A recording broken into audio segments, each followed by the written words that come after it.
Hello. Hello. Good afternoon. How How's are it you going? all? Hello. Good. Good. You? Yeah. See, Richard is wearing the wrong sweater. Oh, got the Intercept white one on, but it's all good. So do we, but you're wearing the other The white one. one, I like the white one. Oh, It's couldn't find good on my camera. I like it as well, but I want to save them for. I want to save them for special occasions because if I sit Not in gonna my last. home office and I start eating, it's not going to be that color for a while. It's not gonna last very long. Definitely not. Same here. All right. So y'all had a good week. Yes. Yes. Yeah, very good. Yes, it's been good. Nice. Greg is going on holiday, hopefully. For 2 weeks. For 2 weeks. Hopefully, Fingers fingers crossed. crossed. You're going to be off for 2 weeks. Yes. Oh, wow. What are we going to do? Oh, no. Oh, no. Oh, no. Well, We might have to get a guest host in or something. we will have to get a guest host. We will definitely do that. It's gonna. Sounds like a Yeah, plan. we must. Yeah. All right. Let's get started with the first section, the weekly retrospect.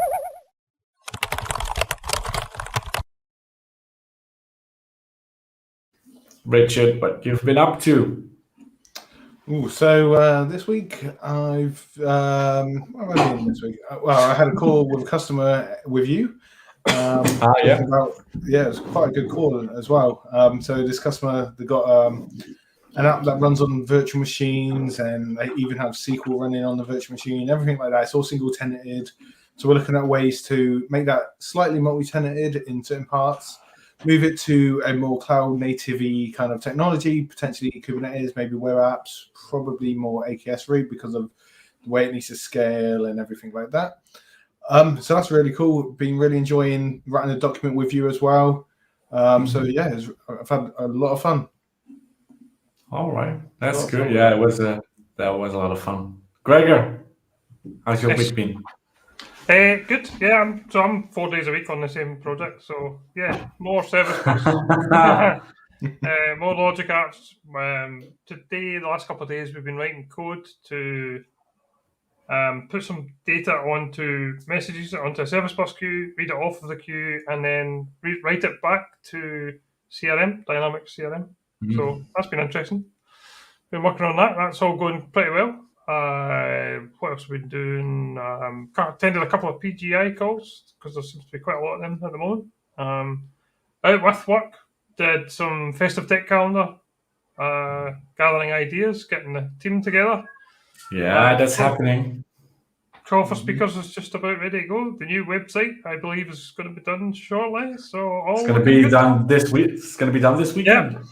Hopefully get the call for speakers out tomorrow at the latest. I just have to apply for a free one because if your event's free, then you don't need to pay for sessioning. So I've applied for that. Usually they get back to you really quickly, so hopefully we'll get that today or tomorrow, and then we can get the call for papers stroke content out, which will be good. Looking forward to it. Super excited for this one. Yeah, it'll be good. Good. A lot of us are going to be doing it, so that's cool. What about yourself? What have you been up to this week?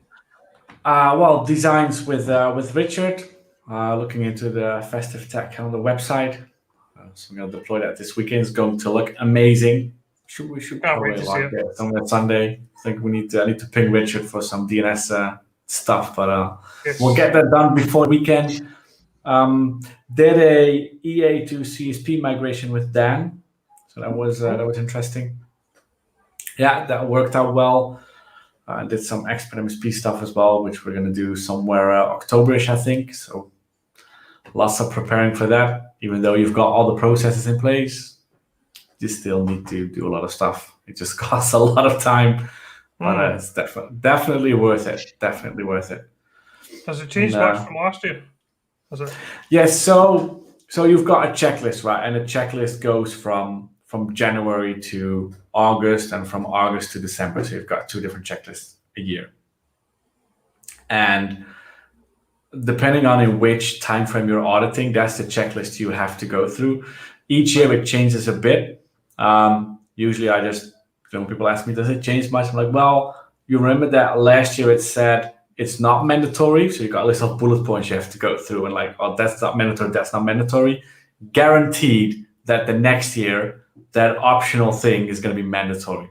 That's the, so you can kind of prepare for it, but also, what does Microsoft want to see in a partner? How do they want your process to go? It's always a bit different each year, which makes it challenging. But up until now, even in the very first preview phase, we've managed to do it. So I'm pretty confident we'll manage it.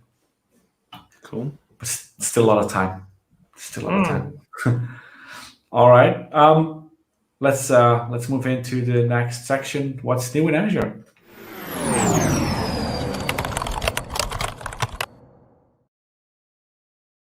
That was a lot.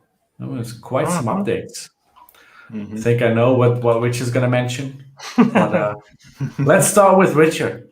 Yes. Cool. So the one that I'm going to mention is basically the log analytics agent is expiring very soon. So you need to upgrade to soon. Azure Monitor agent.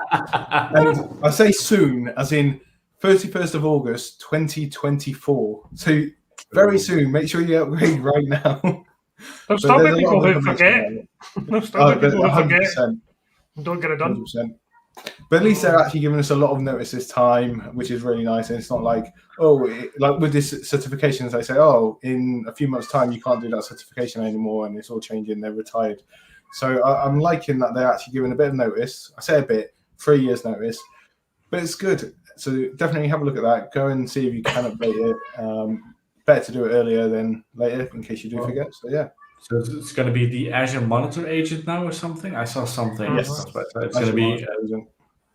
But I think in 3 years' time, they must have had they must have a new agent by then. Yeah, yes. Probably. 3 years is a long time.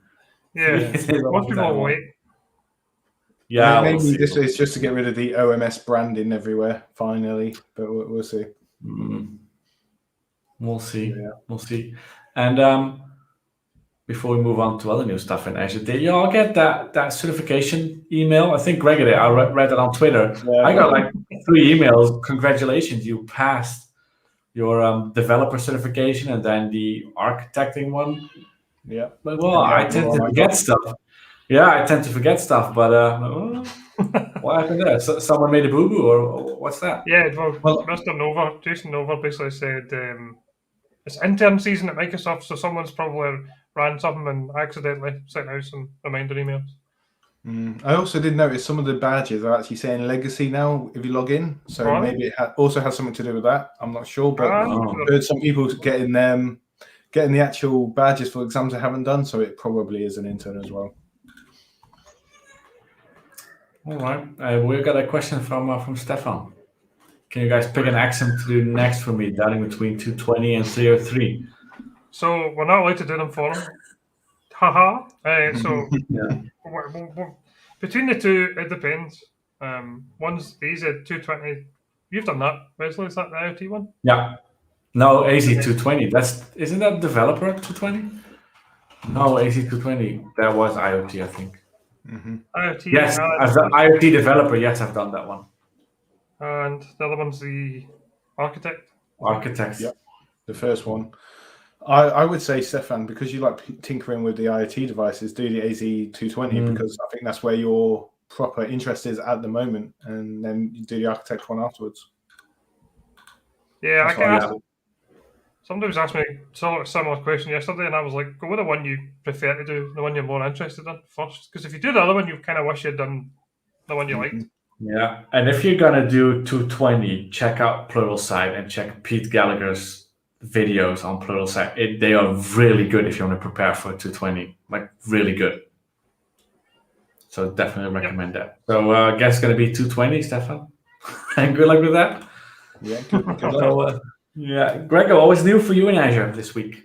Well, if it hadn't been for Carl, I didn't really have time to check. So I picked a couple of things out. So you can now mount Azure. Oh, my head. Audio issues. Audio issues. Run out of battery. You need to. Yeah, my battery's about to run out. You need to mount Azure Storage as network. Sorry, you can now mount Azure Storage as network share on Linux app services. And the other one I quite like is Azure Static Web Apps has now got private endpoints as in public preview. So. Oh, that's really cool. That's definitely and there's loads of MySQL and database updates, but not really long. Too many to go through on that. Yeah, there's too many. There is a really big list on update. I'm just wondering why Richard didn't mention the 1.21 GA support for AKS. So the thing with that, the AKS 1.21 GA was actually last month. For some reason, it's taken them a month to get it over to the Azure Updates webpage. So that's why the other week I asked, where do people always get their information for AKS updates? And a lot of people said the Azure Updates page, but it's always behind when it comes to AKS. And this is obviously showing that point right there and then. And you check the project backlog on GitHub. Yeah, if you actually check the releases page in the GitHub repo, then it actually tells you all the release notes for each release. And that's when you can find out when things actually go GA. And have you already played with the public DNS support for private clusters? I haven't yet, but I was looking into that this morning, just looking at the sort of docs page. And yeah, it looks quite clever because you have the API, which is on a private IP address, but it has a public DNS name. So you can hit that public DNS name, but because it's on a private IP behind it, it won't go anywhere unless you're on the VNet, or if you're using, like say, Bastion, and that's on the VNet, or you're using the AZCLI Cloud Shell, which is also on the VNet, then you can access it, or the Kubernetes run proxy that they've got in preview at the moment still, where you can use the AKS commands to actually communicate with an AKS private cluster from anywhere, which is really cool. Do you use them often, the private clusters? I No, think we're both very opinionated. Yeah, not a big fan because it doesn't really give you much more than what you can get otherwise. It's just a lot of management overhead when it's not really needed. But that's just an opinion. Well, and if you build the right configuration in Azure with the private endpoints, with all the security features, with Calico, with all that stuff, then really, do you really need a private cluster? Like, I don't. There are use cases, but from what I've seen at customers, they're more. At some point, you're going to run into the limitations, and that's when they will eventually decide to move on to the normal clusters with the right configuration. So, yep. All right. And there's a lot of downtime potentially for them to redeploy a whole new cluster and everything. Yeah. Yeah. All right. And we've got a guest today. He's kind of like Intercept furniture, I think. He's been here not as long as Fabian, but I've known him for a long, long time. He's been here for quite some time, and I'm really excited about this one. See if we can ask him some good questions. Give it up for David.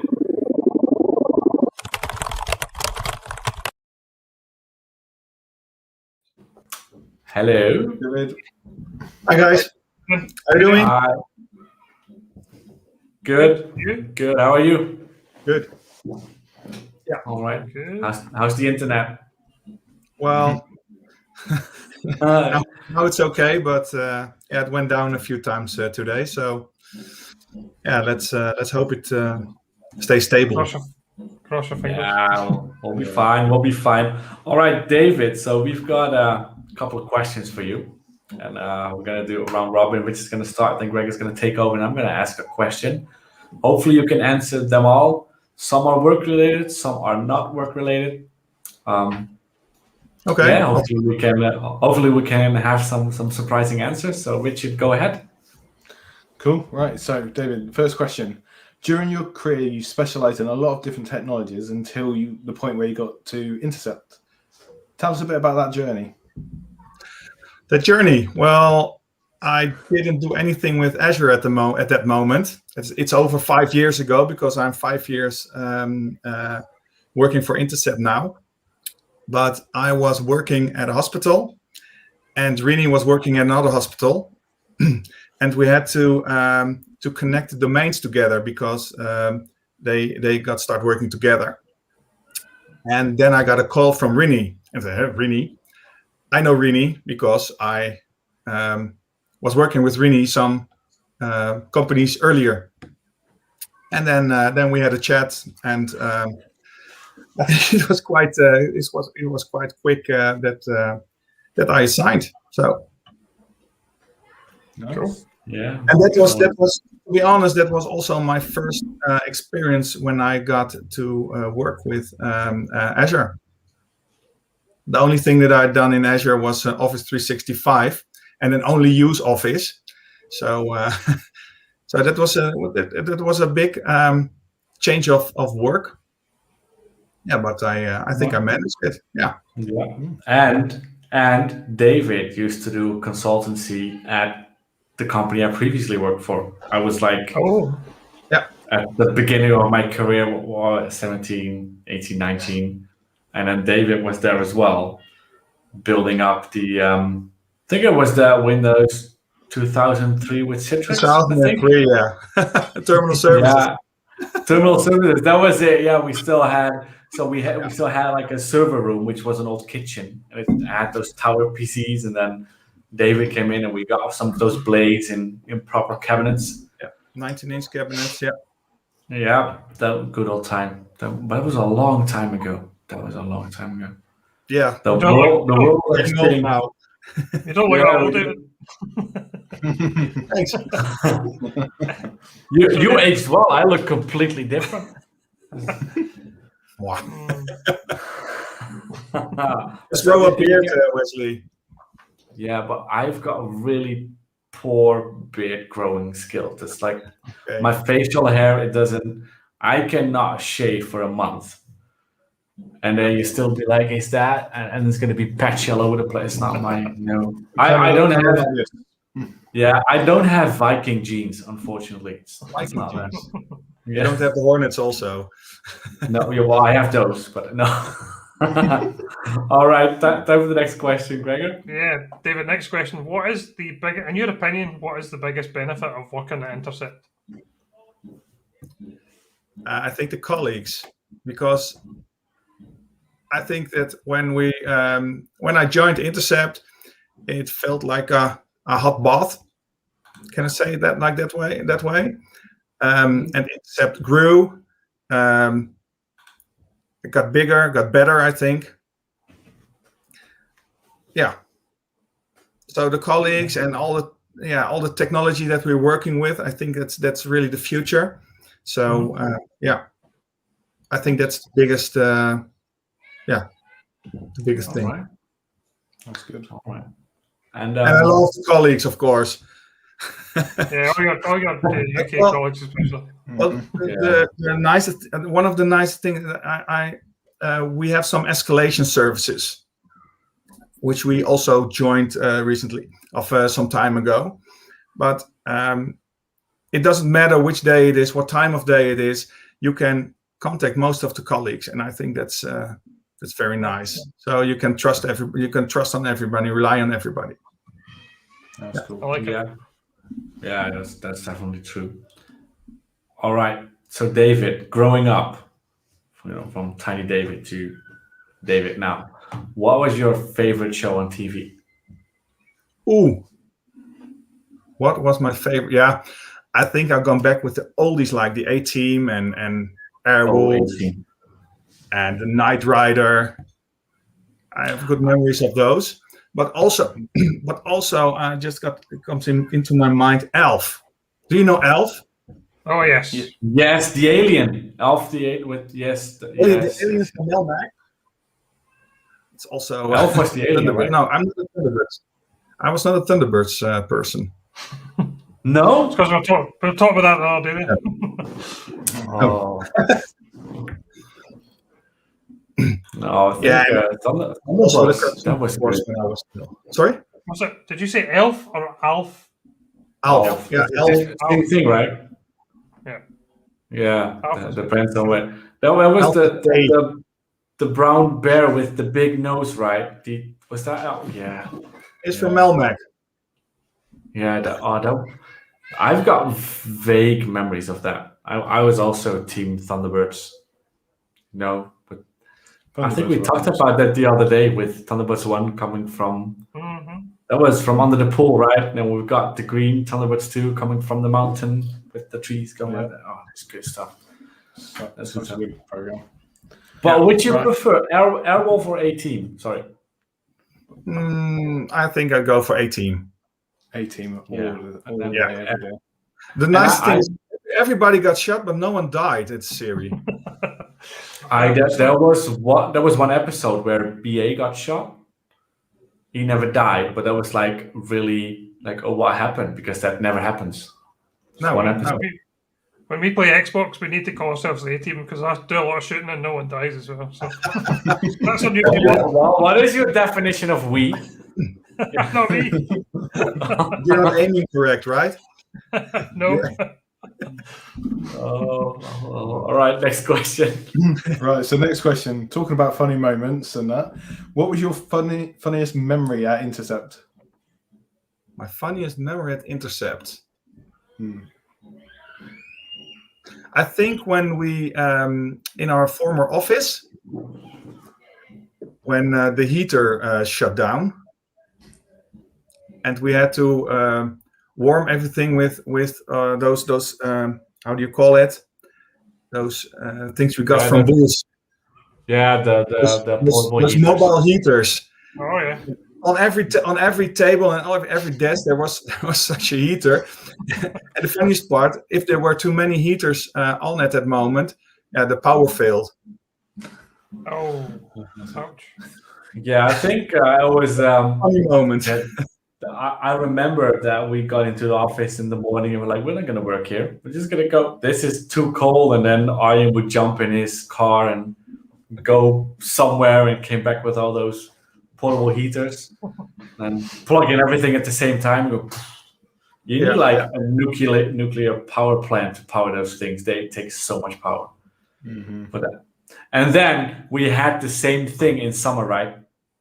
With that office building, we had the same thing in summer, the opposite. And then we would actually, we had fans, like a lot of them, and those portable air conditioners. Yeah. And that was, I think we got into trouble with the neighbors back then as well, because Elena from our marketing team, so we had to do a workshop there. And we put in the mobile airco units to keep it cool for all the people coming over. So we had a cool room. But we also had a door to the neighbors, so it was like a big hallway split by doors that you can open in case of fire. But they also had a little opening in it. So what she did is build a contraption with fans that will blow the hot air to the neighbors. And it was like 30 degrees, and then for hours, hour after hour, with a building with poor air conditioning, she would blow the hot air into the neighbors' offices. They weren't too pleased. But fun office building, though. Yeah, definitely. Right, next question, David. From all the things you do day to day, so all the tasks you do day to day, what's your favorite thing that you do at Intercept? That's a good question. I don't hate any tasks, to be honest. But what's my favorite? Well, I'm a bit into Intune, so I think that is. But I also like designing things. It's also, I think, not writing the document, design documents, but executing them mostly. And then get a customer call and stuff like that. Okay. And from all the day-to-day things you do at Intercept, what is your least favorite? Write documents. That's cleaning up the dishwasher.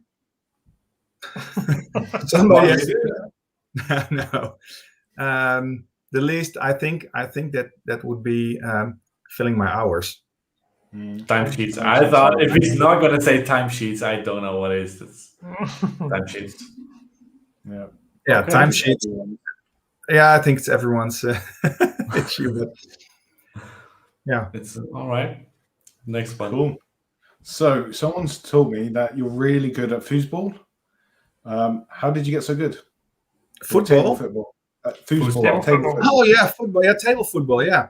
Well, I don't know if I'm any good, but I know that Wesley and I did some some duels, and there was also with some other guys, and then there was an you are only allowed to score with your person in front or in the back, so not with the midfield. And I have some specific control that I can, and Wesley also has that same, that we can from behind we can just score from our back players. Who's more competitive, David? Is it you or Wesley? Who's the most competitive out of the two of you? Because I think I know the answer, but I have to pick one, right? No, yeah, we're both competitive at table football. Yeah. Really. Yeah. All right, good. But I'm the one that starts swearing and shouting, I think. Well, if you see who can shoot the hardest, that should be Wesley. Yeah, he is able to shoot the ball outside of the table, even shoot against the window. I think I hit Elena once by accident, or almost. I think, I'm not sure.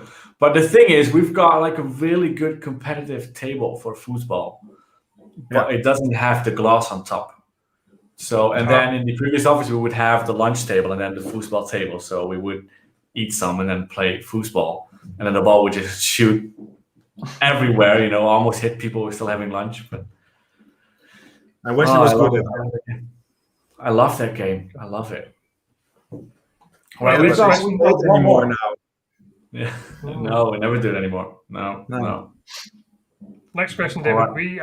We're using Intercept Insights to get an insight into all of the people at Intercept. So what do you do outside of work? What's your favourite hobby? Yes, well, just like Fabian, I like running. So 2 or 3 times a week, I try to run. Not as far as I used to go, but now about 5 to 10 kilometers per time. And I had an injury once, so because I had that injury, I bought a mountain bike. And here in Deventer, we have several mountain bike routes. So I also love to step on the bike and go for a ride for about 40 kilometers. That's good. Yeah. And when did you buy that bike? I tried to order one. It would take like half a year or something. Well, that's about a year or 5 ago. Oh. When I joined Intercept, I think half a year later I got injured by my knee, and that's surgery. I had surgery on it, and I couldn't run for almost a year. So that sucks. Yeah, and the bike is not that heavy for your knees, so and it's quite fun. I like it more than stepping on a racing bike, because you can go through the forest and jump over hills and stuff like that. I really enjoy that. Dan gave me a question to ask you. He wants to know what's your favourite beer at breakfast time, because he keeps thinking you're drinking beer in your breakfast. My favorite beer at breakfast time. Really, it's just tea. Okay. And breakfast beer? No, I don't think that is a good option. Not for me, at least. No, I'd wait until lunch. Yeah. Around lunch you can start. Yeah. All right. Well, I think that's it for questions. We've got some speed questions, so yes or no question or A or B questions. You have to answer all of them, and you can elaborate on them afterwards. But yeah, and Greg is going to do that. Yep. You ready? All good. Okay. Right. So free lunch or free dessert? Free lunch. Star Wars or Star Trek? Star Wars. Air guitar or air drums? Air guitar.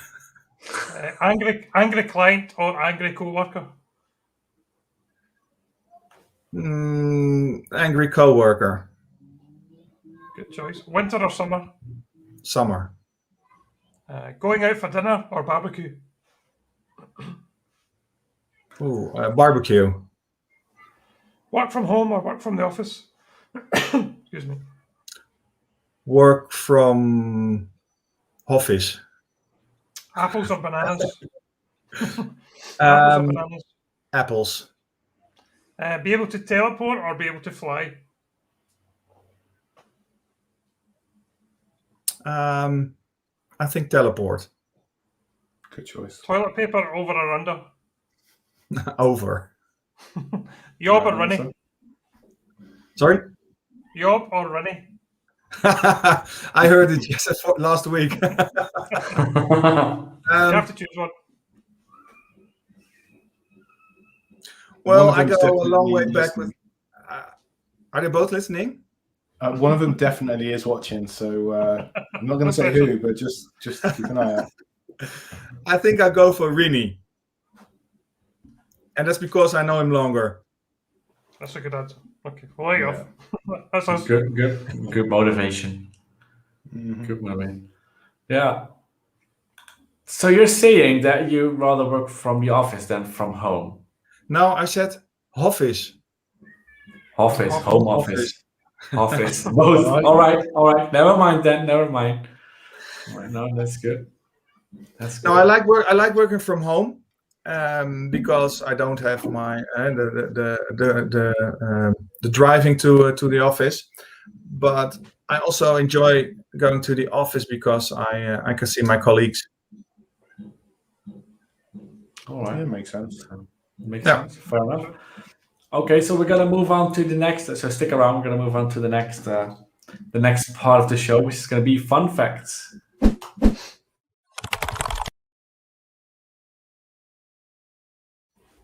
So we got any fun facts? Got a I couple. finally got my hair cut. That was one of them. Yes. Very pretty. Very pretty. Thank you. I put slides together for our Azure Summit talk, so we've started the ball rolling for that. We need to And go we've also to got the- another UK team member starting on the 1st of September, and Yep. that's also my 12-month anniversary. So happy me. Did that person announce it yet or not? Don't think so. Don't think so. No, I've not seen them doing it, so it's a surprise. So you're nearly here a whole year now. That's gone by so quick. That's flown by. Yeah. Doesn't feel that long. Yeah. Don't know if that's a good thing or a bad thing. Well, it's a good thing, I guess. Yeah, no, very good. Did anyone buy anything? I bought a new it's a microphone arm, but I cheated and put my camera on it, so I can now move my camera about up and all over the place. Very That cool. I need to stop buying stuff. I can get shares in Elgato at the moment. So I bought a Nintendo controller. I've never seen them before. Have you tried it Well, yet? this is the it works. No, but it's really this is the cheap version, like the knockoff version. It's not Nintendo branded. It's called Simplify, I think. It's a bit chunky for Nintendo, but so these are just clickable buttons instead of like when you've got Xbox. But then again, Nintendo doesn't have that feature. But yeah, they feel better than those Joy-Con thingies. You know, if you want to play Mario Kart or Super Smash or anything like that, then the controller is still better than. But So but you can put the Joy-Cons also in such a controller, right? yes, but then it still feels a bit. So this has got more like an Xbox and PlayStation style hold to it. If you've got the Nintendo one where you can click them in the controller and make them a controller, it's like a bit block. It doesn't. Sorry. It's a bit flimsy as well when you click. Yes, and it doesn't feel good. It's just it doesn't have a nice feel to it. So when are we having the Intercept Mario Kart challenge? When is that? Is that coming? Yes, I would say next week. I'm not here next week. Oh, then we'll do it in a couple of weeks. Because next week is the last Friday of the month, no? Yes. Yep. Yes. Let me check that. Yeah, Yes. so then we've got, The game night. yep, next Friday. Eat, sleep, game, repeat. Starts at 4. We're only going to be here, but we might try it and then we'll do another one with you. Sounds good. Sounds good. So I you haven't can actually. I practice bought it. Mario Kart and played it like twice, so that's like terrible. I need to actually play it. Yeah, I played it a couple of times. I like it. It's a good game. David, you got any fun facts? No, not really. Any facts that we should know? But I bought something. Oh, What'd you buy? Yeah, it's a game. Catan. Oh, very good. Yeah, What's that? I played it before, but I didn't have the game myself. So I bought it yesterday. So did you buy like the basic set or with all the extensions? No, it's only the basic set. My kids found out about it or got it to play with some friends during the holidays. So they are really really they were really keen on having that game. So yeah. What's that game? Like, Alright. I've not heard of it. What kind of game's that? It's a sort of strategy game. Strategy build. Alright, cool. So it's about trading. So you've got a board with different things that you can gather stones or sheep, so wool or other stuff, and you need to throw the dice. And if you've got enough stuff, you can buy a city or you can build a road, and then you've got points for the longest road. And at the end, the first person to reach a specific amount of points, they will win. We play it occasionally. We've got the one with the pirates and the trading and stuff. So you can actually go with a boat to the other side of the board. And the bigger the extension, the longer the game takes. It can take like 2.5 hours if you really go sit down for it. Oh, nice. Oh wow. It's recommended. It's a good game. Yeah, it's quite old already. It's about 15 years ago that it's. Oh, okay. Yeah, it changed a name, I think, at some point. Now it's called Catan. It was it had like colonies in the name of it, but that's it's 2021, so nobody does that anymore. So now it's just called Catan. Yeah, some other extensions. You just mentioned the pirates, but there are also I think another few. Yeah, there's a medieval one with knights as well. Oh yeah. Knights and castles or something. Castle knights, yeah. So maybe we should have an Intercept evening of playing Catan. I think more people play it. That'd be good. That would be good. Yeah. All right. I think that's it for today. I think we've gone through everything. David, yes, thank you very much. Thank you for answering all the questions. It's been great fun. Good answers as well. And thanks everyone for joining. And we'll see you next week. Without Greg is going to be on holiday. So if anyone wants to be the third host, feel free to reach out. We'll add you in. All right. Have a good day, everyone. Cheers. Bye-bye. Cheers. Bye-bye. Bye.